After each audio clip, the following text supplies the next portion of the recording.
This video is to help find some segments and angles in parallelograms. The parallelogram that I have pictured, ABCD, is not drawn to scale. We're just going to use the definition of a parallelogram and its properties to find missing measurements. So I'm going to look at segments first of all in this parallelogram. There is a property that indicates that opposite sides of the parallelogram are congruent. The other segments deal with the diagonal lines. There's a property that indicates that the diagonal lines bisect each other. It does not state that the two diagonal lines are congruent in length, so I need to use different markings for those. Now, according to the information that I'm given, DB has a length of 14 inches. That means each of these segments would be 7 inches apiece. My other diagonal line, I know part of it's 8 inches, which means the other missing segment is also 8 inches. Next, I'm going to take a look at the angles. Based on the definition of a parallelogram, my opposite sides are parallel to each other.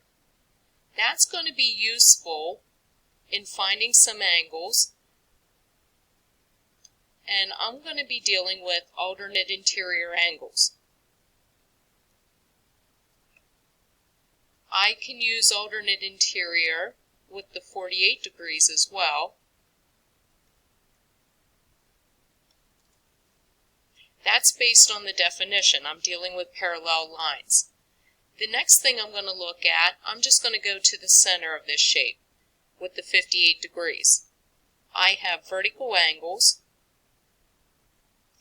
and I also have linear pairs.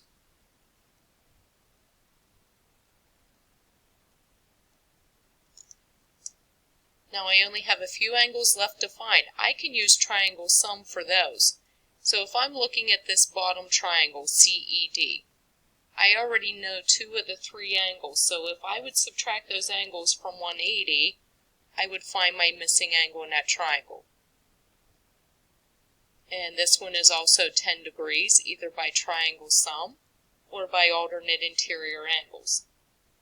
And I can do the same for my other 2 angles that are missing. So in this triangle BEC, I'm using the 58, the 67. If I subtract those from 180, I would have 55 degrees.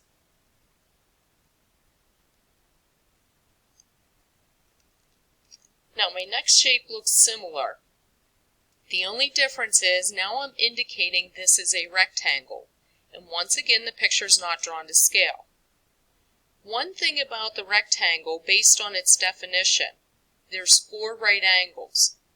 That's going to be helpful in finding this other missing angle that's below the 67 degrees. So these 2 angles should be complementary. They need to add up to 90. So that gives me 23 degrees. Since a rectangle is also a parallelogram, I can use my alternate interior angles because I have sides that are parallel to each other. Okay, the next thing I'm going to look at are the sides. My opposite side should also be congruent.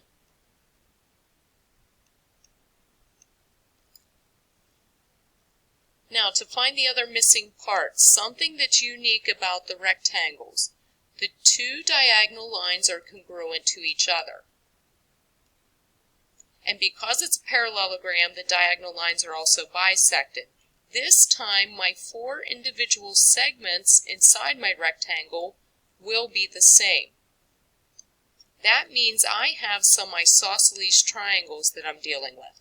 So this triangle here would be isosceles. That means I could find the other base angle in that isosceles triangle. So this one would also be 23 degrees.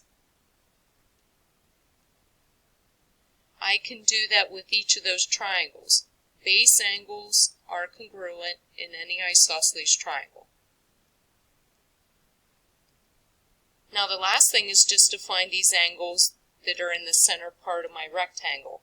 I can do that by using the fact that all triangles have angles that should add up to 180 degrees.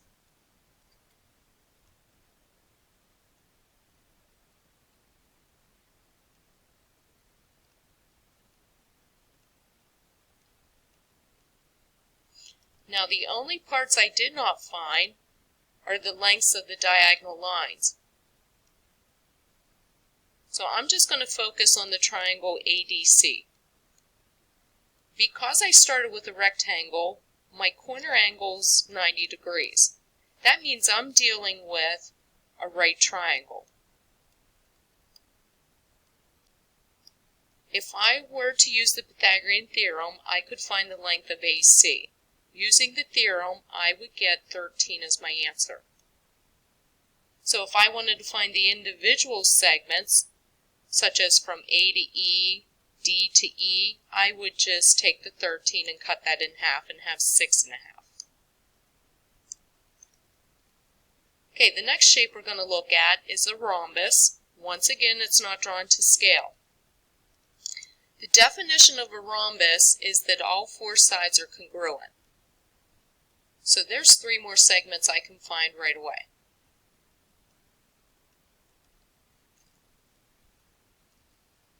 There is a property about the rhombus that indicates that the diagonal lines are perpendicular. That means I would have 4 right angles in the center of this rhombus. There is also another property that indicates that those diagonal lines also are angle bisectors. That means that my original angle D of the rhombus is being bisected or cut in half. Those 2 angles should be the exact same. Since a rhombus is a parallelogram, I can use my alternate interior angles, and to find the last of my angles, you would just need to use that the angle sum of any triangle is 180 degrees.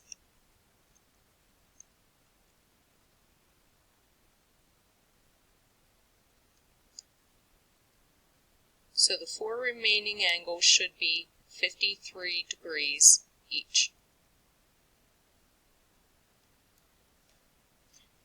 Now to find the segments that are inside my rhombus, I'm going to focus just on one part of it. So let's focus on AED.